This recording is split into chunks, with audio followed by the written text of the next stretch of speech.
இந்த வீடியோ பார்த்துட்ருக்க எல்லோருக்கும் என்னுடைய வணக்கம். ஃபியூச்சர் லைஃப் சேனலில் வேகன்சி வீடியோ பார்க்குறதுக்கு முன்னாடி ப்ளீஸ் சப்ஸ்கிரைப் பண்ணிக்கோங்க.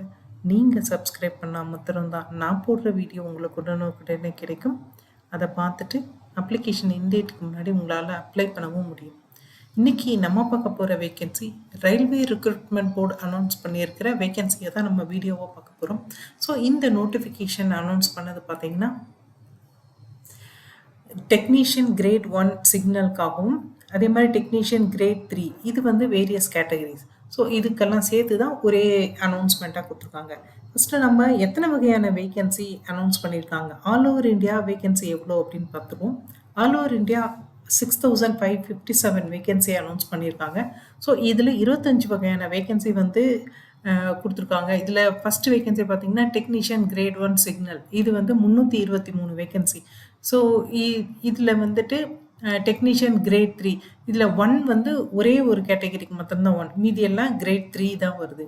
கிரேட் 1ல் 1, கிரேட் 3ல் பார்த்தீங்கன்னா ட்ராக் மிஷின்ஸில் 172, பிளாக் ஸ்மித்தில் 306, பிரிட்ஜில் 34, கேரேஜ் அண்ட் வேகனில் 501, டீசல் எலக்ட்ரிக்கலில் 206, டீசல் மெக்கானிக்கலில் 346, எலக்ட்ரிக்கலில் 268, எலக்ட்ரிக்கல் ஜிஎஸில் 329, எலக்ட்ரிக்கல் டிஆர்டியில் 152, இஎம்யூவில் 147, அதே மாதிரி ஃபிட்டர் ரெஃப்ரிஜரேஷன் ஏர் கண்டிஷனிங்கில் ஃபிட்டரில் 469, ரெஃப்ரிஜரேஷன் ஏர் கண்டிஷனிங்கில் 168, எஸ்என்டி அப்படின்ற சிக்னல் அண்ட் டெலிகம்யூனிகேஷன் இதில் வந்து 320, welder 150, crane driver 13, carpenter work ஷாப்பில் 229, எலக்ட்ரிக்கல் பியூ அண்ட் டபிள்யூஎஸில் 128, ஃபிட்டர் பியூ அண்ட் டபிள்யூஎஸில் 1109, மெஷினிஸ்ட் ஒர்க் ஷாப்பில் 123,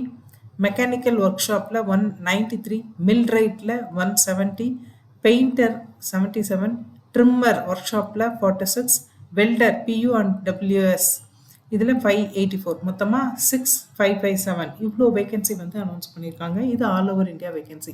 so first technician grade 1 signal இதில் ஒரே ஒரு வேகன்சி தான் அனௌன்ஸ் பண்ணியிருக்காங்க. இதோட இனிஷியல் பே 29,200 அப்படின்னு சொல்லியிருக்காங்க. மெடிக்கல் ஸ்டாண்டர்ட் ஒவ்வொன்றுத்துக்கும் தனித்தனியாகவே கொடுத்துருக்காங்க. ஸோ மெடிக்கல் ஸ்டாண்டர்ட் இதுக்கு வந்து B1 18 to 33 இயர்ஸ் வரைக்கும் இருக்கவங்க இதுக்கு அப்ளை பண்ண முடியும்.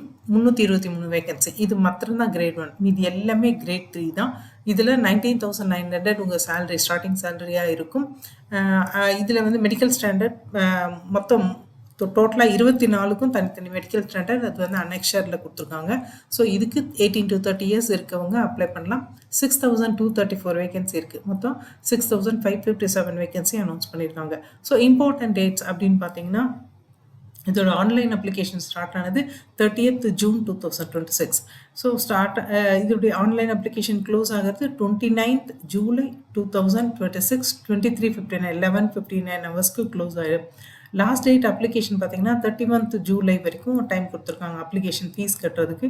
அதே மாதிரி மாடிஃபிகேஷன் விண்டோ எப்பயுமே ஒரு டைம் கொடுப்பாங்க. ஏதாவது நம்ம சேஞ்ச் பண்ணணும் திருத்தணும் அப்படின்னு சொன்னால் அதுக்கு வந்து 18th Augustலேருந்து 10th August வரைக்கும் அந்த மாடிஃபிகேஷன் விண்டோ வந்து ஓப்பனாக இருக்கும். அதே மாதிரி ஸ்கிரைப் கேண்டிடேட்ஸ் ரொம்ப முடியாதவங்க பிடபிள்யூபிடி இந்த மாதிரி கேண்டிடேட்ஸ்க்கு 11/8 அதாவது 11th Augustலேருந்து 15th August வரைக்கும் உங்களுக்கு போர்ட்டல் வந்து ஓப்பனாக இருக்கும். ஸோ இதுதான் இம்பார்ட்டன்ட் டேட்டு. இதை தவிர வந்து ஜென்ரலாக சில கண்டிஷன்ஸ், அதாவது இந்த அப்ளிகேஷன் போடலாமா வேண்டாமா அப்படின்னு நீங்கள் டிசைட் பண்ணுறதுக்கான சில கண்டிஷன்ஸ் மாத்திரம் எடுத்திருக்கேன். ஸோ அவங்க கேட்டிருக்க அந்த குவாலிஃபிகேஷன், ஏஜ் இல்லை மற்ற மெடிக்கல் ஸ்டாண்டர்ட் இதெல்லாம் இருந்தால் மாத்திரம் இந்த அப்ளிகேஷனை போடுங்க அப்படின்றத க்ளோசிங் டேட்டுக்கு முன்னாடி போடுங்க அப்படின்ட்டு சொல்லியிருக்காங்க. அதேமாதிரி ஃபைனல் இயர் ரிசல்ட்டு இப்போ தான் நான் எக்ஸாம் எழுதியிருக்கேன், ஃபைனல் ரிசல்ட் இன்னும் வரல அப்படின்னு சொன்னால் அவங்க அப்ளை பண்ண வேண்டாம், அவங்க நாட் எலிஜிபிள் அப்படின்னு சொல்லியிருக்காங்க. இந்த அப்ளிகேஷனை பொறுத்த வரைக்கும் ஆன்லைன் அப்ளிகேஷன் நீங்கள் ஆர்ஆர்பி வெப்சைட் போனீங்கன்னா ஜோன் வைஸ் வெப்சைட் நான் இதே வீடியோவில் கொடுத்துருக்கேன். இல்லைனாலும் உங்களுக்கு வந்து தமிழ்நாடு கேண்டிடேட்னா ஆர்ஆர்பி சென்னை, ஸோ இந்த வெப்சைட்டில் அவங்க லிங்க் கொடுத்துருக்காங்க. அந்த லிங்க் மூலமாக மாத்திரம் அப்ளை பண்ணுங்கள், வேறு எதுலேயுமே நீங்கள் அப்ளை பண்ண வேண்டாம். அதே மாதிரி நீங்கள் வந்து பே லெவல் வந்து 5, 4 அந்த மாதிரி நிறைய இருக்குது. ஸோ நீங்கள் 2 பே லெவலுக்கு வந்து நீங்கள் அப்ளை பண்ண முடியும். அதாவது பே லெவல் 1க்கு 7க்கு அப்ளை பண்ணுறீங்க, அதே மாதிரி பே லெவல் 5க்கும் அப்ளை பண்ணலாம். ஆனால் பே லெவல் 5ல் 2 வேலைக்கு வந்து நீங்கள் அப்ளை பண்ணக்கூடாது. ஸோ இது இந்த மாதிரி 2 பே லெவல்ல வந்து நீங்க அப்ளை பண்றீங்க அப்படின்னா, ஒவ்வொன்னுத்துக்கும் தனித்தனியா அப்ளிகேஷன் போடணும். தனித்தனி எக்ஸாம் ஃபீஸ் வந்து நீங்க கட்டணும். அப்படின்றது தான் இதுல வந்து அவங்க சொல்லியிருக்க கண்டிஷன். அதே மாரி ஒரே பே லெவலுக்கு 2 அப்ளிகேஷன் போட்றாதீங்க. ரிஜெக்ட் பண்ணிருவாங்க.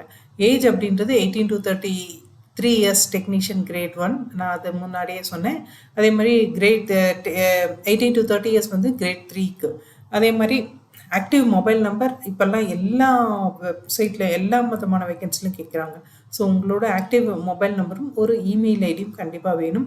ஸோ அது இந்த ரெக்ரூட்மெண்ட் ப்ராசஸ் முடிகிற வரைக்கும் நீங்கள் ஆக்டிவாக வச்சுக்கோங்க. அதில் தான் உங்களுக்கு தேவையான அடுத்தடுத்த இன்ஸ்ட்ரக்ஷன் இமெயிலாவோ எஸ்எம்எஸ்ஸாவோ உங்களுக்கு வந்துக்கிட்டே இருக்கும். ஸோ அது கண்டிப்பாக வேணும். அதே மாதிரி அப்டேஷன் அதில் தான் கொடுப்பாங்க. ஆன்லைன் அப்ளிகேஷன் வந்து நீங்கள் ஏற்கனவே போட்டிருந்தீங்க அப்படின்னா அந்த லாகின் ஐடி பாஸ்வேர்டு யூஸ் பண்ணியே இப்பயும் அப்ளிகேஷன் போடலாம். நீங்கள் இதுக்கு முன்னாடி ஏதாவது ஒரு ஆர்ஆர்பி அப்ளிகேஷன் போட்டிருந்தீங்கன்னா, இல்லை இது வரைக்கும் போட்டதில்லை அப்படின்னா கிரியேட் அன் அக்கௌண்ட் அப்படின்ற ஆப்ஷன் இருக்கும். அங்கே போயிட்டு நீங்கள் அக்கௌண்ட் கிரியேட் பண்ணிக்கலாம். அக்கௌண்ட் கிரியேட் பண்ணிவிட்டு அதுக்கப்புறமா அப்ளிகேஷன் போடலாம். கிரியேட் அன் அக்கௌண்ட் வந்து உங்களுக்கு எப்படி பண்ணுறது அப்படின்ற அந்த வழிமுறையும் அவங்க கொடுத்துருக்காங்க. ஸோ கேண்டிடேட் வந்து கிரியேட் அன் அக்கௌண்ட் போயிட்டிங்கன்னா அதில் வந்து அவங்களோட பேசிக் டீட்டெயில்ஸ், உங்களோட date of birth, mobile number, email ID, உங்கள் நேம், ஃபுல் நேமு, இந்த மாதிரி விஷயங்கள் தான் கேட்கும். ஸோ அதை கொடுத்து நீங்கள் கிரியேட் அக்கௌண்ட் வந்து பண்ணிக்கலாம். ஆனால் கிரியேட் அக்கௌண்ட் கொடுக்கும்போது நீங்கள் வந்து ரொம்ப கேர்ஃபுல்லாக கொடுங்க. ஏன்னா அப்ளிகேஷனை வேணால் உங்களால் மாடிஃபை பண்ண முடியும். பட் அக்கௌண்ட் கிரியேட் பண்ணுறதை எந்த காலத்துலையும் மாடிஃபை பண்ண முடியாது. ஸோ உங்களோட டீட்டெயில்ஸை கொடுக்கும்போது ஸ்பெல்லிங்கோ இல்லை டேட் ஆஃப் பர்த்தையோ ஒரு தடவைக்கு 2 தடவை வெரிஃபை பண்ணிவிட்டு அதுக்கப்புறமா கிரியேட் அக்கௌண்ட் சப்மிட் வந்து கொடுங்க. இதை தவிர வந்து உங்களுக்கு வேறு ஏதாவது சொல்லணும் அப்படின்னா, மாடிஃபிகேஷன் ஃபீஸ் வந்து மாடிஃபிகேஷனுக்காக ஒரு விண்டோ வந்து ஓப்பன் ஆகும்னு சொல்லியிருந்தேன் ஆகஸ்ட்டில். ஸோ இதில் வந்து நீங்கள் உங்கள் அப்ளிகேஷனில் ஏதாவது மாடிஃபை பண்ணணும் அப்படின்னு நினச்சிங்கன்னா அதுக்கு ரூ. 250 ஃபீஸ் கட்டணும். ரூ. 250 ஃபீஸ் கட்டி ஒரு தடவை கட்டினா ஒரு தடவை நீங்கள் வந்து மாடிஃபை பண்ண முடியும். ஏதாவது டீட்டெயில்ஸ் நீங்கள் மாடிஃபை பண்ணணும், சேஞ்ச் பண்ணணும் அப்படின்னு நினச்சிங்கன்னா ஸோ ரூ. 250 ஃபீஸும் நான் ரீஃபண்டபிள். அதை கட்டினா மட்டும்தான் உங்களால் உங்களோட அப்ளிகேஷனில் எதையாவது சேஞ்ச் பண்ண முடியும். ஸோ அதையும் ஞாபகம் வச்சுக்கோங்க. கிரியேட் அன் அக்கௌண்ட்டில் நீங்கள் கிரியேட் பண்ண எந்த டீட்டெயில்ஸும் உங்களுக்கு வந்து கண்டிப்பாக மாடிஃபை பண்ண முடியாது. அதே மாதிரி நெகட்டிவ் மார்க்கிங் அப்படின்றது இருக்குது. இதில் ஒரு கம்ப்யூட்டர் பேஸ்ட் எக்ஸாம் வச்சு தான் உங்களை செலக்ட் பண்ண போகிறாங்க. அதில் வந்து ராங் ஆன்சர் எழுதிங்கன்னா 1/3 மார்க் வந்து உங்களுக்கு மைனஸ் பண்ணிடுவாங்க. ஸோ ஏற்கனவே நீங்கள் இப்போ வந்து central government, state government, public limited company, PSU எதுலையா ஒர்க் பண்ணிட்டுருக்கீங்க அப்படின்னா ப்ராப்பர் என்ஓசி, ப்ராப்பர் சேனல் மூலமாக நீங்கள் அப்ளை பண்ணலாம். அதே மாதிரி ஏதாவது ஒரு விதத்தில் வந்து நீங்கள் இந்த மாதிரி கவர்மெண்ட்லேயோ இல்லை வந்து ஸ்டேட் கவர்மெண்ட்லேயோ ஒர்க் பண்ணும்போது உங்களுக்கு வந்து வெளியே அனுப்பிச்சிருந்தாங்க, அதாவது டிஸ்மிஸ் பண்ணியிருந்தாங்க அப்படின்னா அவங்க வந்து அப்ளை பண்ண வேண்டாம், யூ ஆர் நாட் எலிஜிபிள் அப்படின்றத சொல்லியிருக்காங்க. அதே மாதிரி உங்களுடைய டேட் ஆஃப் பர்த்தோ இல்லை பேரோ, உங்கள் அப்பா பேரோ, அம்மா பேரோ, எல்லா டீட்டெயில்ஸும் நீங்கள் கொடுக்கும்போது உங்களுடைய 10th சர்டிஃபிகேட், 12th சர்டிஃபிகேட்டில் இருக்க மாதிரி அதே மாதிரி கொடுங்க. சேஞ்ச் இருந்தது உங்கள் சர்டிஃபிகேட்டுக்கும் நீங்கள் அப்ளிகேஷனில் ஃபில் பண்ணுற அந்த டீட்டெயில்ஸ்க்கும் சேஞ்ச் இருந்ததுனாலும் உங்கள் அப்ளிகேஷன் அப்படின்றது ரிஜெக்ட் ஆகிடும். ஸோ எஸ்சி எஸ்டி கேண்டிடேட்ஸ்க்கு வந்து ஃப்ரீ ட்ரெயின் ட்ராவல் கொடுப்பாங்க. எப்போவுமே ஆர்ஆர்பி கொடுப்பாங்க. ஸோ அதே மாதிரி இந்த தடவையும் சொல்லியிருக்காங்க. ஸோ உங்களுக்கு ஃப்ரீ ட்ரெயின் வந்து இந்த computer based examination, document verification, interview, இந்த மாதிரி எந்த ப்ராசஸ்க்கு வேணால் நீங்கள் வந்து இந்த ரெக்ரூட்மெண்ட் ப்ராசஸ் சம்மந்தப்பட்ட ட்ராவல் பண்ணணும் அப்படின்னா நீங்கள் இப்போ அப்ளிகேஷன் போடும்போதே அதுக்கான ப்ரொவிஷன் கொடுத்துருப்பாங்க. அதில் எஸ்ன்னு கொடுத்துருங்க. அது மாத்திரம் இல்லை, அதுக்கான அந்த சர்டிஃபிகேட்ஸும், உங்களோட கம்யூனிட்டி சர்டிஃபிகேட்ஸும் நீங்கள் அப்லோட் பண்ண வேண்டியிருக்கும். ஸோ அதையும் நீங்கள் ரெடியாக எடுத்து வச்சுக்கோங்க. ஏஜ் லிமிட் ஏற்கனவே சொன்ன மாதிரி கிரேட் 1க்கு 18-33, கிரேட் 3க்கு 18-30 இயர்ஸ் வந்து வரைக்கும் இருக்கவும் அப்ளை பண்ணலாம். இது சென்ட்ரல் கவர்மெண்ட் அப்படின்றதுனால ஏஜ் ரிலாக்ஸேஷன் எப்பயுமே கொடுத்துருவாங்க. ஸோ கிரேட் 1 இதில் ஒரே ஒரு ஜாப் தானே சொல்லியிருக்காங்க. அதுக்கான ஏஜ் ரிலாக்ஸேஷன் தனியாகவும் கிரேட் 3க்கு தனியாகவும் கொடுத்துருக்காங்க. ஸோ கிரேட் 1 அப்படின்றது 18-30 இயர்ஸ், 33 இயர்ஸு. ஸோ இதில் SC ST candidates 5 years relax பண்ணிக்கலாம். அப்படின்னா 38 இயர்ஸ் வரைக்கும் எஸ்சி எஸ்டி கேண்டிடேட்ஸ் வந்து அப்ளை பண்ண முடியும். ஓபிசி நான் கிரீமிலேயருக்கு 3 இயர்ஸ் ரிலாக்ஸ் பண்ணிக்கலாம். எக்ஸ் சர்வீஸ் மேனில் கேட்டகரி வைஸ் பிரிச்சிருக்காங்க. ஸோ அன்ரிசர்வ்ட் இடபிள்யூஎஸ்க்கு 3 years, OBC NCL 6 years, SC ST ex service மேனுக்கு 8 இயர்ஸ். அதே மாதிரி பிடபிள்யூபிடி கேண்டிடேட்டுக்கும் அதே மாதிரி பிரிச்சிருக்காங்க. பிடபிள்யூபிடி அன்ரிசர்வ்ட் இடபிள்யூஎஸ்ஆர் 10 இயர்ஸ் ரிலாக்ஸ் பண்ணிக்கலாம். அப்போனா 43 இயர்ஸ் வரைக்கும் உங்களால் அப்ளை பண்ண முடியும். பிடபிள்யூபிடி ஓபிசி என்சிஎல்லாக இருந்தால் 13 இயர்ஸ் வரைக்கும் ரிலாக்ஸ் பண்ணிக்கலாம். பிடபிள்யூபிடி எஸ்சி எஸ்டியாக இருந்தால் 15 வருஷம் ரிலாக்ஸ் பண்ணிக்கலாம். ஸோ உங்களுக்கு வந்து ஆல்மோஸ்ட் 48 வயசு வரைக்கும் நீங்கள் பிடபிள்யூபிடி எஸ்சி எஸ்டி கேண்டிடேட்ஸ் வந்து உங்களால் அப்ளை பண்ண முடியும் அப்படின்னு சொல்லியிருக்காங்க. இதை தவிர வந்து குரூப் சியில் இப்போ ரயில்வேல ஒர்க் பண்ணிட்டு இருக்கவங்களுக்கும் தனியாக ரிலாக்ஸேஷன் கொடுத்துருக்காங்க. அதே மாதிரி ஃபீமேல் கேண்டிடேட் விடோயோவோ டைவர்ஸ்டாவோ இல்லை ஜுடிஷியலி செப்பரேட்டடாக இருந்தால் ரீமேரேஜ் பண்ணிக்காமல் இருந்தால் அவங்களுக்கான ஏஜ் ரிலாக்ஸேஷன் அன்ரிசர்வ்ட் இடபிள்யூஎஸ்ஆர் இருந்தால் 35 இயர்ஸ், ஓபிசி என்சிஎல் இருந்தால் 38 இயர்ஸ், எஸ்சி எஸ்டி இருந்தால் 40 இயர்ஸ் வரைக்கும் அப்ளை பண்ணலாம் அப்படின்னு சொல்லியிருக்காங்க. இதில் வந்து கிரேட் 3க்கு தனியாக கொடுத்துருக்காங்க அப்படின்னு சொன்னேன் இல்லையா. நார்மல் ஏஜ் லிமிட்ன்றது 18 to 30 இயர்ஸ். இதில் எஸ்சி எஸ்டி கேண்டிடேட்ஸ்க்கு 5 இயர்ஸு, ஓபிசி என்சிஎலுக்கு 3 இயர்ஸு, எக்ஸ் சர்வீஸ் மேலே கேட்டகரி வைஸில் அன்ரிசர்வ்ட் இடபிள்யூஎஸ்க்கு 3 இயர்ஸு, ஓபிசி என்சிஎலுக்கு 6 years, SC ST ex service மேனுக்கு 8 இயர்ஸ் சொல்லியிருக்காங்க. பிடபிள்யூபிடி கேண்டிடேட்டும் கேட்டகரி வைஸ் பிரிச்சிருக்காங்க. அன்ரிசர்வ்ட் இடபிள்யூஎஸ்க்கு 10 இயர்ஸ் ரிலாக்ஸ் பண்ணியிருக்காங்க. ஓபிசி என்சிஎலுக்கு 13 இயர்ஸ் ரிலாக்ஸ் பண்ணியிருக்காங்க. பிடபிள்யூபிடியில் எஸ்சி எஸ்டி கேண்டிடேட்டுக்கு 15 இயர்ஸ் ரிலாக்ஸ் பண்ணியிருக்காங்க. ஸோ இப்போ ரயில்வேல குரூப் சியில் இருந்தால் அவங்க வந்து அதுங்களும் கேட்டகரி வைஸ் பிரித்து கொடுத்துருக்காங்க. அன்ரிசர்வ்ட் இடபிள்யூஎஸ்க்கு 40 இயர்ஸ், ஓபிசி என்சிஎலுக்கு 43 இயர்ஸ், எஸ்சி எஸ்டிக்கு 45 இயர்ஸ் வரைக்கும் கொடுத்துருக்காங்க. Female candidate widow divorced judicially separated but not remarried அப்படின்னா அவங்க அன்ரிசர்வ்ட் இடபிள்யூஎஸ்ஆர் 35 இயர்ஸ்க்கு ரிலாக்ஸ் பண்ணிக்கலாம். ஓபிசி என்சிஎல்லாக இருந்தால் 38 இயர்ஸ் வரைக்கும் ரிலாக்ஸ் பண்ணிக்கலாம். எஸ்சி எஸ்டியாக இருந்தால் 40 இயர்ஸ் வரைக்கும் ரிலாக்ஸ் பண்ணி உங்களால் அப்ளை பண்ண முடியும். இதை தவிர வந்துட்டு ஏற்கனவே இங்கே வந்து அப்ரெண்டிஸாக யாராவது ஒர்க் பண்ணியிருந்தீங்க அப்படின்னா அவங்களுக்கான ஏஜ் ரிலாக்ஸேஷனும் கொடுத்துருக்காங்க. அன்ரிசர்வ்ட் இடபிள்யூஎஸ் கேண்டிடேட்க்கு 35 இயர்ஸு, ஓபிசி என்சிஎலுக்கு 38 இயர்ஸ், எஸ்சி எஸ்டிக்கு 40 இயர்ஸ் வரைக்கும் ரிலாக்ஸ் பண்ணிக்கலாம் அப்படின்னு சொல்லியிருக்காங்க. ஸோ ஏஜ் ரிலாக்ஸேஷன் அப்படின்றது இதோட முடிஞ்சிருச்சு.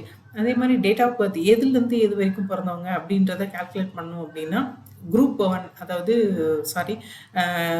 கிரேட் 1க்கு வந்து 18 to 33 இயர்ஸ் சொல்லியிருந்தேன் இல்லையா. ஸோ அன்ரிசர்வ்டு கேண்டிடேட்னா 27/1993லேருந்து 17/1993லேருந்து 2008க்குள்ளே பிறந்தவங்க அப்ளை பண்ண முடியும். அதே மாதிரி கிரேட் 3ல வந்து 27/1996லேருந்து 17/2008 வரைக்கும் பிறந்தவங்க அப்ளை பண்ண முடியும். இதில் எஸ்சி எஸ்டி கேண்டிடேட்டுக்கு தனியாக ரிலாக்ஸேஷன் கொடுத்துருக்காங்க. நான் சொன்னது அன்ரிசர்வ்டு கேண்டிடேட்டுக்கு மாத்திரம். அதே மாதிரி எக்ஸாமினேஷன் ஃபீஸ் அப்படின்றது 500 rupees பொதுவாக எக்ஸாமினேஷன் ஃபீஸ். இதில் ஃபஸ்ட்டு கம்ப்யூட்டர் பேஸ்ட் டெஸ்ட்டு நீங்கள் அட்டன் பண்ணிட்டீங்க அப்படின்னா உங்களுக்கு 400 rupees உங்களோட பேங்க்குக்கு ரீஃபண்ட் அனுப்பிச்சிருவாங்க. ஸோ அப்படி பார்க்க போனால் வெறும் 100 rupees தான் உங்களோட எக்ஸாமினேஷன் ஃபீஸ். இதில் SC ST ex serviceman, PWBD, female, transgender, minority communities, economically backward class, so இவங்கெல்லாம் 250 ரூபா எக்ஸாமினேஷன் ஃபீஸாக கட்டணும். நீங்கள் கம்ப்யூட்டர் பேஸ்ட் டெஸ்ட்டு அட்டன் பண்ணிட்டீங்க அப்படின்னா உங்களுக்கு இந்த 250 ரூபாயும் அப்படியே திருப்பி வந்துடும். ஸோ இதை பொறுத்த வரைக்கும் உங்களுக்கு கரெக்டாக சொல்லணும் அப்படின்னா 100 ரூபா தான் அவங்க ஃபீஸாகவே எடுக்கிறாங்க. அதுவும் ஒரு சில கேட்டகரிஸ்க்கு வந்து ஃபீஸே கிடையாது, அப்ளை பண்ணால் போதும்னு சொல்லியிருக்காங்க. So refund of examination fees சொன்னேன் இல்லையா, அந்த 400 ரூபாய் ரீஃபண்ட் பண்ணுவாங்க, அதே மாதிரி 250 ரூபா ரீஃபண்ட் பண்ணுவாங்கன்னு. ஸோ உங்களுடைய ஆதார் அக்கௌண்ட் இருக்கு இல்லையா, அதை வந்து பேங்க் அக்கௌண்ட்டோட சீடிங் அப்படின்னு சொல்லுவாங்க. நீங்கள் ஆதார் வெப்சைட்டுக்கு போனீங்கன்னா பேங்க் அக்கௌண்ட் சீடிங்னு ஒரு ஆப்ஷன் இருக்குது. அதை கொடுத்துருந்தீங்க அப்படின்னா அந்த ஆதார் கொடுத்து வேலிடேஷன் கொடுத்தீங்கன்னாவே ஆட்டோமேட்டிக்காகவே உங்களோட பேங்க் அக்கௌண்ட்டுக்கு வந்துடும். இன்கேஸ் இது வரைக்கும் எனக்கு பேங்க் அக்கௌண்ட்டே இல்லை அப்படின்னா உங்களோட அம்மா அப்பா அவங்களோட பேங்க் அக்கௌண்ட் யாராவது இந்த ஆதார் சீடிங்கோடு இருந்தால் அதை கூட நீங்கள் அப்டேட் பண்ணலாம் அப்படின்றத சொல்லியிருக்காங்க. ஸோ நல்லா ஞாபகம் வச்சுக்கோங்க, நீங்கள் பேங்க் அக்கௌண்ட் டீட்டெயில்ஸ் கரெக்டாக கொடுக்கும்போது தான் அந்த அமௌண்ட் கரெக்டாகவே உங்கள் அக்கௌண்ட்டுக்கு வந்துடும். இல்லைன்னா எந்த விதத்துலையும் அதை கிளைம் பண்ண முடியாது. ஸோ இதோட ரெக்ரூட்மெண்ட் ப்ராசஸ் அப்படின்றது கம்ப்யூட்டர் பேஸ்ட் டெஸ்ட் ஒன்று வைப்பாங்க. அதில் மெரிட்டில் வர ஸ்டூடெண்ட்டுக்கு டாக்குமெண்ட் வெரிஃபிகேஷன், உங்களோட ஒரிஜினல் டாக்குமெண்ட்டை வெரிஃபை பண்ணுவாங்க. அதுக்கப்புறம் மெடிக்கல் எக்ஸாமினேஷன் இருக்குது. இது 3லையும் பாஸ் பண்ணுறவங்களுக்கு தான் இந்த வேலை அப்படின்றது கிடைக்கும். ஸோ இந்த கம்ப்யூட்டர் பேஸ்ட் டெஸ்ட் அப்படிங்கிறது வந்து பார்த்திங்கன்னா டெக்னீஷியன் கிரேட் 1க்கு தனியாக சிலபஸ் கொடுத்துருக்காங்க. ஸோ அந்த சிலபஸ் நான் இதில் கொண்டு வரல, அது ரொம்ப லென்த்தியாக இருக்கும். ஸோ வீடியோ அப்படின்றது ரொம்ப லென்த்தியாக போயிடும். ஸோ ரெண்டுத்துக்குமே கிரேட் 3க்கும் நான் கொண்டு வரல சிலபஸ். ஸோ சிலபஸ் நீங்கள் போயிட்டு நோட்டிஃபிகேஷனில் பார்த்துக்கலாம். ஸோ இந்த கொஷின் வந்து 100 மார்க்குக்கான கொஷின்ஸ் உங்களுக்கு கொடுப்பாங்க. நீங்கள் தப்பான ஆன்சர் எழுதினீங்க அப்படின்னா 1/3 மார்க் வந்து மைனஸ் பண்ணிடுவாங்க. ஸோ ரைட் ஆன்சருக்கு நீங்கள் எழுதுகிற மார்க்லேருந்து மைனஸ் ஆகும். ஸோ கேர்ஃபுல்லாக பார்த்து எழுதுங்க. அதே மாதிரி நார்மலைசேஷன் பண்ணிடுவாங்க. பண்ணிட்டு தான் உங்களுடைய மார்க்ஸ் வந்து கொடுப்பாங்க. ஸோ நீங்கள் மினிமம் எவ்வளோ எடுக்கணும் அப்படின்னா அன்ரிசர்வ்ட் கேட்டகரி இருந்தால் 40% மார்க் மினிமம் அப்படின்னு சொல்லியிருக்காங்க. அப்படின்னா 100 மார்க்குக்கு நீங்கள் 40 மார்க் வாங்கி ஆகணும். அப்போ தான் உங்களை வந்து வெரிஃபிகேஷனுக்கே எடுத்துப்பாங்க. இடபிள்யூஎஸ் கேட்டகரியில் 40% வாங்கணும். ஓபிசி என்சிஎல்ல இருந்தால் 30% மார்க் வாங்கணும். SC 30%, ST 25%. அதாவது 100க்கு 25 மார்க் எடுத்தால் எஸ்டி கேண்டிடேட்ஸ்க்கு அவங்கள மினிமம் குவாலிஃபை அப்படின்னு பார்த்துப்பாங்க. பட் மேக்ஸிமம் எவ்வளோ மார்க் எடுக்கிறீங்களோ அப்போ தான் அந்த அந்த மெரிட் வந்து உங்களுக்கு ஈஸியாக இருக்கும். அதே மாதிரி வந்துட்டு உங்களுக்கு வந்து பிடபிள்யூபிடி கேண்டிடேட்டுக்கு ஒரு 2 மார்க் வந்து ரிலாக்ஸ் பண்ணிப்போன்னு சொல்லியிருக்காங்க. ஸோ அதையுமே நீங்கள் ஃபுல்லாகவே நோட்டிஃபிகேஷன் பார்த்து தெரிஞ்சுக்கலாம். இதை தவிர வந்து உங்களுக்கு டெக்னீஷியன் கிரேட் 3 இருக்கு இல்லையா, அது தனியாக வந்து 100 மார்க்ஸ். அதே மாதிரி நெகட்டிவ் மார்க்கும் 1/3 தான். அதுலலாம் எந்த சேஞ்சும் இல்லை. அதே மாதிரி உங்களுக்கு அந்த மினிமம் குவாலிஃபைங் அப்படின்றது அன்ரிசர்வ்டுக்கு 40%, இடபிள்யூஎஸ்க்கு 40%, ஓபிசி என்சிஎல்க்கு 30%, எஸ்சிக்கு 30%, எஸ்டிக்கு 25%. ஸோ நீங்கள் இந்த 100 மார்க்குக்கு 40 மார்க் எடுக்கணும். அன்ரிசர்வ்டாக இருந்தால் இடபிள்யூஎஸ் வந்து இது 40 அப்படின்றது ரொம்ப மினிமம் மார்க்கு.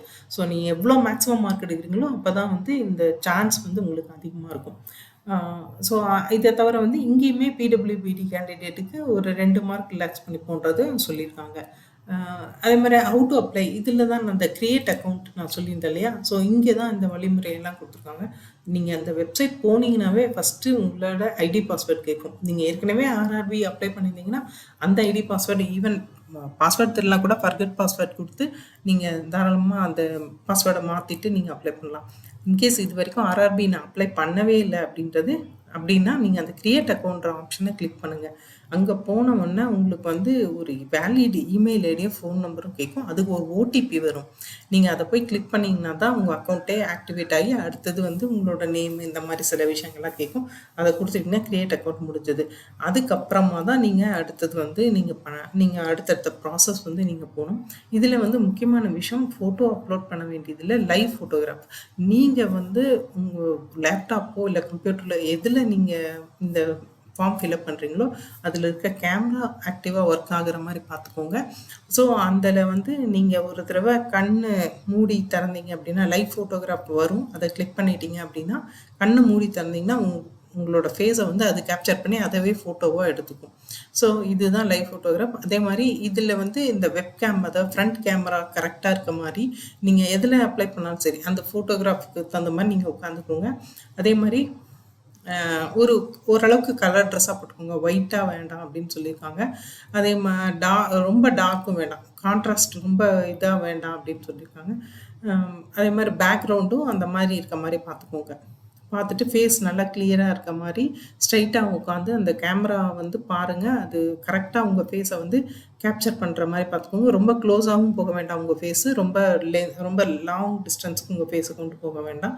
கரெக்டான இது முக்கியமாக மாஸ்க் போட வேண்டாம், கண்ணாடி போட வேண்டாம். பவர் கிளாஸ் சொல்லலை அவங்க வந்துட்டு அந்த பிளாக் கிளாஸ் சொல்கிறாங்க. ஸோ இந்த மாதிரி விஷயங்கள்லாம் பண்ணாமல் இந்த லைவ் ஃபோட்டோகிராஃப் வந்து நீங்கள் எடுத்துக்கலாம்.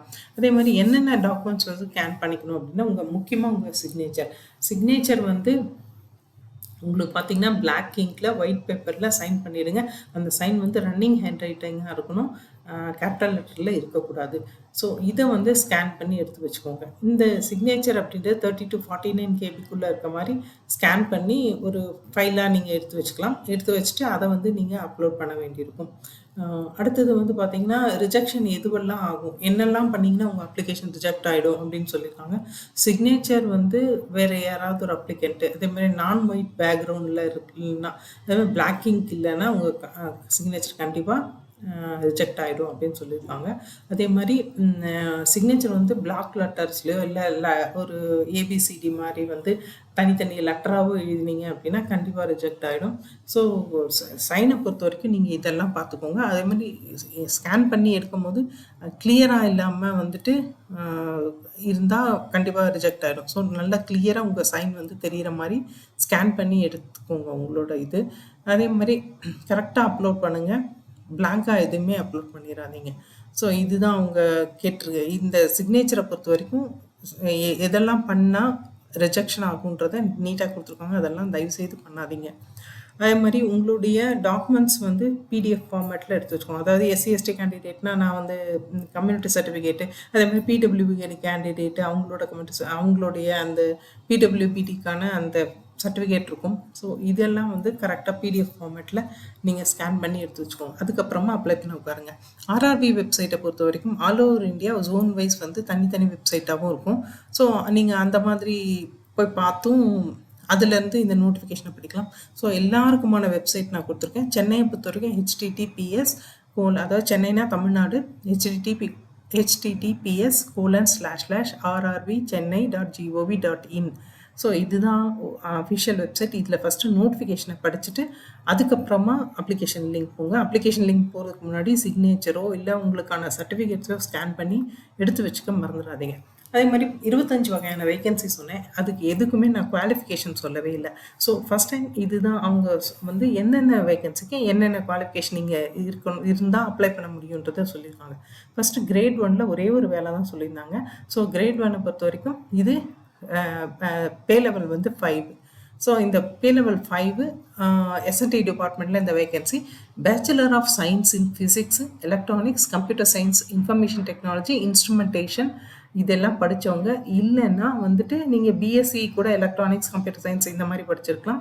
இல்லை 3 இயர்ஸ் டிப்ளமோ வந்து இன்ஜினியரிங் இந்த மாதிரி எலக்ட்ரானிக்ஸ், கம்ப்யூட்டர் சயின்ஸ் இந்த மாதிரியும் படிச்சிருக்கலாம். இந்த மாதிரி படித்தவங்க மட்டும்தான் இதை அப்ளை பண்ண முடியும். ஃபுல் டைமில் படிச்சிருக்கணும். ரெகக்னைஸ்டு யூனிவர்சிட்டி இன்ஸ்டிடியூஷனில் படிச்சிருக்கணும். இது முக்கியமான விஷயம். அடுத்தது எல்லாமே கிரேட் 3 தான். ஸோ கிரேட் 1 வந்து ஒன்று தான். கிரேட் 3 பார்த்தீங்க அப்படின்னா இதில் எல்லாமே பே லெவல் வந்து 2 அப்படின்னு வருது. இப்போ ஸ்டார்டிங்லேயே பே லெவல் வந்து 2. இதுக்கு வந்து நீங்கள் எஸ்எல்சி படிச்சுட்டு ஐடிஐ படிச்சிருந்தா போதும். ஸோ இதில் கிரேட் 3யை பொறுத்த வரைக்கும் எல்லாத்துக்குமே எஸ்எல்சி அண்ட் ஐடிஐ மட்டும்தான். ஸோ பார்க்க போனால் ஒரே ஒரு வேலையை தவிர மீதி எல்லாத்துக்குமே என்ன குவாலிஃபிகேஷன் அப்படின்னு கேட்டிங்கன்னா எஸ்எல்சி அண்ட் ஐடிஐ. ஆனால் எஸ்எல்சி அண்ட் ஐடிஐயில் என்ன இதுன்னா என்னென்ன ட்ரேட் வந்து நீங்கள் படிச்சுக்கலாம் அப்படின்றத மாத்திரம் தனித்தனியாக கொடுத்துருக்காங்க. ஸோ உங்களுக்கு வந்து ட்ராக் மெஷின்ஸ் அப்படின்ற இந்த வேகன்சிக்கு பார்த்தீங்கன்னா நீங்கள் electrician, electronics mechanic, instrument mechanic, mechatronics, mechanical diesel, mechanic motor vehicle, welder. So இந்த மாதிரி கேட்டகரியில் நீங்கள் ஐடிஐ படிச்சிருக்கணும். ஸோ இதுலேயே வந்து பிளாக் ஸ்மித் பார்த்தீங்க அப்படின்னா இதில் வந்து pattern maker, heat treated, foundry man இந்த மாதிரி ட்ரேட் வந்து நீங்கள் படிச்சிருக்கணும். பிரிட்ஜில் பார்த்தீங்க அப்படின்னா நீங்கள் வெல்டர், ஃபிட்டர் இந்த மாதிரி படிச்சிருக்கணும். அதே மாதிரி கேரேஜ் வேகன் இதை பொறுத்த வரைக்கும் நீங்கள் welder, plumber, pipe fitter, carpenter இந்த மாதிரி ஐடியை நீங்கள் படிச்சிருக்கணும். டீசல் எலக்ட்ரிக்கல் இதை பார்த்தீங்க அப்படின்னா auto electrical, electronics, wireman, electronics mechanic power electronics. So இந்த மாதிரி ட்ரேட் வந்து நீங்கள் படிச்சிருக்கலாம். அடுத்தது டீசல் மெக்கானிக். இதுக்கு நீங்கள் அப்ளை பண்ணணும் அப்படின்னா ஐடிஐல நீங்கள் என்னென்ன படிச்சிருக்கலாம் அப்படின்னா mechanical diesel, mechanic repair and maintenance of heavy vehicles, mechanics automobile, அதே மாதிரி mechanics motor vehicle, tractor mechanic, painter இந்த மாதிரி ட்ரேட் படித்தவங்க இதுக்கு அப்ளை பண்ண முடியும். அடுத்தது எலக்ட்ரிக்கல் டிஆர்எஸ். இதுக்கு வந்து நீங்கள் அப்ளை பண்ணணும் அப்படின்னா ஐடிஐயில் நீங்கள் என்ன படிச்சிருக்கலாம் அப்படின்னா electrician, wireman, electronics mechanic power electronics, mechanic HTLT equipments, welder, painter, fitter இந்த மாதிரி படிச்சிருக்கணும். அடுத்தது எலக்ட்ரிக்கல் ஜிஎஸ். இதுக்கு அப்ளை பண்ணணும் அப்படின்னா ஐடிஐயில் நீங்கள் என்னென்ன படிச்சிருக்கலாம்னா electrician, wireman, mechanic, electronics mechanic. So இந்த மாதிரி ட்ரேடெல்லாம் படித்தவங்க இதுக்கு அப்ளை பண்ண முடியும். அடுத்தது எலக்ட்ரிக்கல் டிஆர்டி. இதுக்கு நீங்கள் அப்ளை பண்ணணும் அப்படின்னா ஐடிஐயில் நீங்கள் எலக்ட்ரிஷியன் படிச்சிருக்கலாம், வயர்மேன், மெக்கானிக்கு, எலக்ட்ரானிக்ஸ் மெக்கானிக் இதெல்லாம் படித்தவங்க அப்ளை பண்ண முடியும். அடுத்தது வந்து இஎம்யூ. இதுக்கு நீங்கள் அப்ளை பண்ணணும் அப்படின்னா ஐடிஐயில் நீங்கள் வந்து ஐடிஐ இன் electronics mechanics power electronics, mechanic, fitter, welder, painter, general machinist, carpenter, operator, advanced machine tools இந்த மாதிரி விஷயங்கள்லாம் நீங்கள் ஐடிஐயில் படிச்சிங்கன்னா இந்த இஎம்யூக்கு அப்ளை பண்ண முடியும். அடுத்தது ஃபிட்டர் ஓஎல். இதுக்கு வந்து ஐடிஐயில் நீங்கள் என்ன படிச்சிருக்கலாம் அப்படின்னா ஃபிட்டர் வந்து ஐடிஐ ஃபிட்டர் ட்ரேடு இது வந்து படிச்சிருந்தீங்க அப்படின்னா அப்ளை பண்ண முடியும். அடுத்தது வந்து air conditioning, refrigeration, air conditioning. இதில் ஐடிஐ வந்து எலக்ட்ரிஷியன், வயர்மேன், எலக்ட்ரானிக் மெக்கானிக்ஸ், அதே மாதிரி refrigeration and air conditioning. So இந்த மாதிரி விஷயங்கள்லாம் நீங்கள் ஐடிஐயில் படிச்சிருந்தீங்க அப்படின்னா தாராளமாக அப்ளை பண்ண முடியும். இதில் ஒரு முக்கியமான விஷயம், எஸ்எல்சி படிச்சுட்டு நீங்கள் ஏதாவது கோர்ஸ் அப்ரெண்டிஸ் கோர்ஸ் பண்ணாலும் இதெல்லாமே அப்ளை பண்ணலாம். பட் இதே ட்ரேடில் இந்த மாதிரி விஷயத்தில். அடுத்தது எஸ்என்டி கிரேட் 3ல எஸ்என்டியை பொறுத்த வரைக்கும் நீங்கள் ஐடிஐயில் எலக்ட்ரீஷியன், எலக்ட்ரானிக் மெக்கானிக், வயர்மேன் இந்த மாதிரி விஷயங்கள் படிச்சிருந்தீங்கன்னா அப்ளை பண்ண முடியும். அடுத்தது வெல்டர் ஓஎல்ல ஐடிஐயில் நீங்கள் welder gas and electrical, welder structural, welder pipe, welder TIG, MIG, welder fabrication and fitting. So இந்த மாதிரி விஷயங்கள்லாம் ஐடிஐயில் படிச்சிருந்தீங்க அப்படின்னா வெல்டர் ஓஎல்க்கு அப்ளை பண்ணலாம். அடுத்தது கிரேன் டிரைவர். இதில் பார்த்தீங்க அப்படின்னா ஐடியில் நீங்கள் mechanic, motor vehicle, material handling equipments cum operator, crane operator locomotive, rail cranes. So இந்த மாதிரி விஷயங்கள்லாம் நீங்கள் ஐடியில் படிச்சிருக்கணும். அடுத்தது 17வது வேகன்சி கார்பெண்டர் ஒர்க் ஷாப்பு. இதை பொறுத்த வரைக்கும் நீங்கள் ஐடிஐயில் carpenter, furniture and cabinet maker, so இந்த மாதிரி விஷயங்கள் ஐடிஐயில் படிச்சிருக்கணும். எலக்ட்ரிக்கல் பியூ அண்ட் டபிள்யூஎஸ்க்கு நீங்கள் ஐடிஐயில் electrician, wireman, electronics mechanic power electronics, mechatronics, so இந்த மாதிரி விஷயங்கள்லாம் நீங்கள் ஐடிஐயில் படிச்சிருக்கணும். ஃபிட்டர் பியூ அண்ட் டபிள்யூஎஸ்க்கு நீங்கள் ஐடிஐயில் வந்து உங்களுக்கு வந்து ஃபிட்டர் ட்ரேட் ஆஃப் ஃபிட்டர் அப்படின்ற அந்த கோர்ஸ் வந்து நீங்கள் முடிச்சிருக்கணும். அடுத்தது மிஷினிஸ்ட் ஒர்க் ஷாப்பு. இதை பொறுத்த வரைக்கும் நீங்கள் ஐடிஐயில் டர்னர், மெஷினிஸ்ட், கிரைண்டர், ஆப்ரேட்டர் இந்த மாதிரி விஷயங்கள் வந்து நீங்கள் ஐடியில் படித்தீங்கன்னா இந்த வேலைக்கு அப்ளை பண்ண முடியும். ஸோ 21வது vacancy mechanical work shop. So இதை பொறுத்த வரைக்கும் நீங்கள் ஐடிஐயில் welder, machinist, grinder, mechatronics, turner, operator, advanced machine tools இந்த மாதிரிலாம் படிச்சிருந்தீங்க அப்படின்னா இந்த 21வது வேகன்சிக்கு அப்ளை பண்ண முடியும். 22வது வேகன்சி மில்ரைட்டை பொறுத்த வரைக்கும் நீங்கள் எஸ்எல்சி முடிச்சுட்டு ஐடிஐயில் உங்களுக்கு வந்து millwright maintenance mechanic machine tools maintenance, mechanic advanced machine tools maintenance, so இந்த மாதிரி ஐடிஐலாம் படிச்சிருந்தீங்க அப்படின்னா இந்த மில்ரைட் ஒர்க்குக்கு உங்களால் அப்ளை பண்ண முடியும். அடுத்தது பெயிண்டர் ஒர்க் ஷாப்பு. இது 23வது வேகன்சி.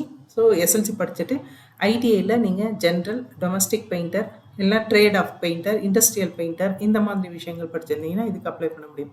அடுத்தது 24வது வேகன்சி. இது வந்து ட்ரிம்மர் ஒர்க் ஷாப்பு.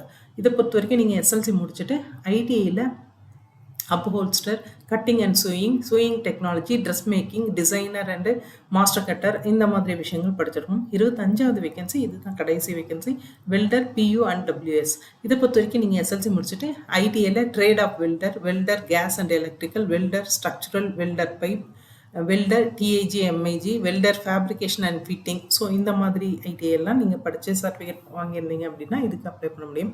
ஸோ இதை பொறுத்த வரைக்கும் அந்த கிரேட் 1 மட்டும்தான் பே லெவல் 5, மீது எல்லாமே பே லெவல் 2 தான். ஆனால் நீங்கள் அப்ளை பண்ணுறதுனா பே லெவல் 2லேயே 2 வேலைக்கு அப்ளை பண்ணிடாதீங்க. பே லெவல் 5 அப்ளை பண்ணலாம், பே லெவல் 2ல் 1 அப்ளை பண்ணலாம் ஒருத்தரே.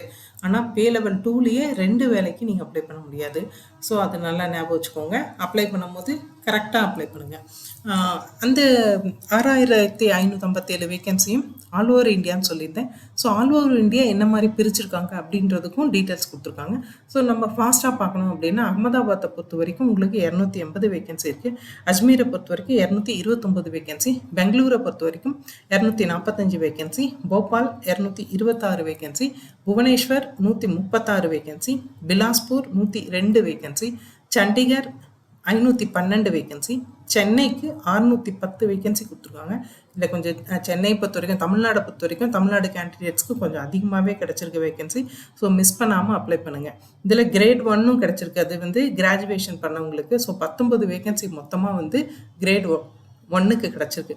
ஸோ இந்த மாதிரி அவங்க சொல்லியிருக்க அந்த கிராஜுவேஷன் படித்தவங்க மிஸ் பண்ணாமல் அப்ளை பண்ணுங்கள். அடுத்தது கோரக்பூருக்கு 169, கவுஹாத்திக்கு 461, ஸ்ரீநகருக்கு 26 வேகன்சி, கொல்கட்டாவுக்கு 581 வேகன்சி, மால்டாக்கு 142 வேகன்சி, மும்பைக்கு 1037 வேகன்சி, 1096 வேகன்சி மும்பைக்கு கொடுத்துருக்காங்க. முசாஃபூருக்கு 108 வேகன்சி, பாட்னாக்கு 55, அதே மாதிரி பிரயாக்ராஜுக்கு 282 வேகன்சி, ராஞ்சிக்கு 247, செகந்திராபாத்துக்கு 399, சிலிகுரிக்கு 240, ட்ரிவாண்ட்ரம்க்கு 411. ஸோ மொத்தமாக 557 வேக்கன்சி. இதுல ரொம்ப அதிகமான வேக்கன்சி மும்பைக்கும், அதுக்கு அடுத்தது தமிழ்நாட்டுக்கும் மாத்திரம் தான் கிடைச்சிருக்கு. ஸோ மகாராஷ்டிரா, தமிழ்நாடு தான் அதிகமான வேக்கன்சிய வாங்கியிருக்காங்க. ஸோ எந்த கேண்டிடேட் இவங்க கேட்டிருக்க அந்த குவாலிஃபிகேஷன் இருக்கோ மிஸ் பண்ணாம அப்ளை பண்ணுங்க. இங்க நான் அவங்களோட அஃபிஷியல் வெப்சைட் குடுத்துருக்கேன். அதே மாதிரி நோட்டிஃபிகேஷனுக்கான லிங்க்கும் குடுத்துருக்கேன். இதையே டிஸ்கிரிப்ஷன்லயும் குடுத்துறேன். நீங்க நோட்டிஃபிகேஷன் படிக்காம அப்ளை பண்ணவே வேண்டாம். நோட்டிஃபிகேஷன் இங்கிலீஷ்லயும் இருக்கு, ஹிந்திலயும் இருக்கு. ஸோ படிச்சுட்டு நீங்க வந்து உங்ககிட்ட கம்ப்யூட்டர் இருந்தா நீங்க ஓனா அப்ளை பண்ணுங்க. லேப்டாப் இருந்தா. இல்ல அப்டின்னா, இதுக்கான சென்டர்ஸ் எல்லாம் நெறைய இருக்கு. நீங்க அதுல போய் நீங்க அப்ளை பண்ணலாம். அப்ளை பண்ண போற எல்லோருக்கும் பெஸ்ட் ஆஃப் லக். அதே மாரி இந்த வீடியோ பார்த்த எல்லோருக்கும் ரொம்ப தேங்க்ஸ். நெக்ஸ்ட் வேற ஏதாவது ஒரு வேகன்சி வீடியோல பார்ப்போம். Thank you.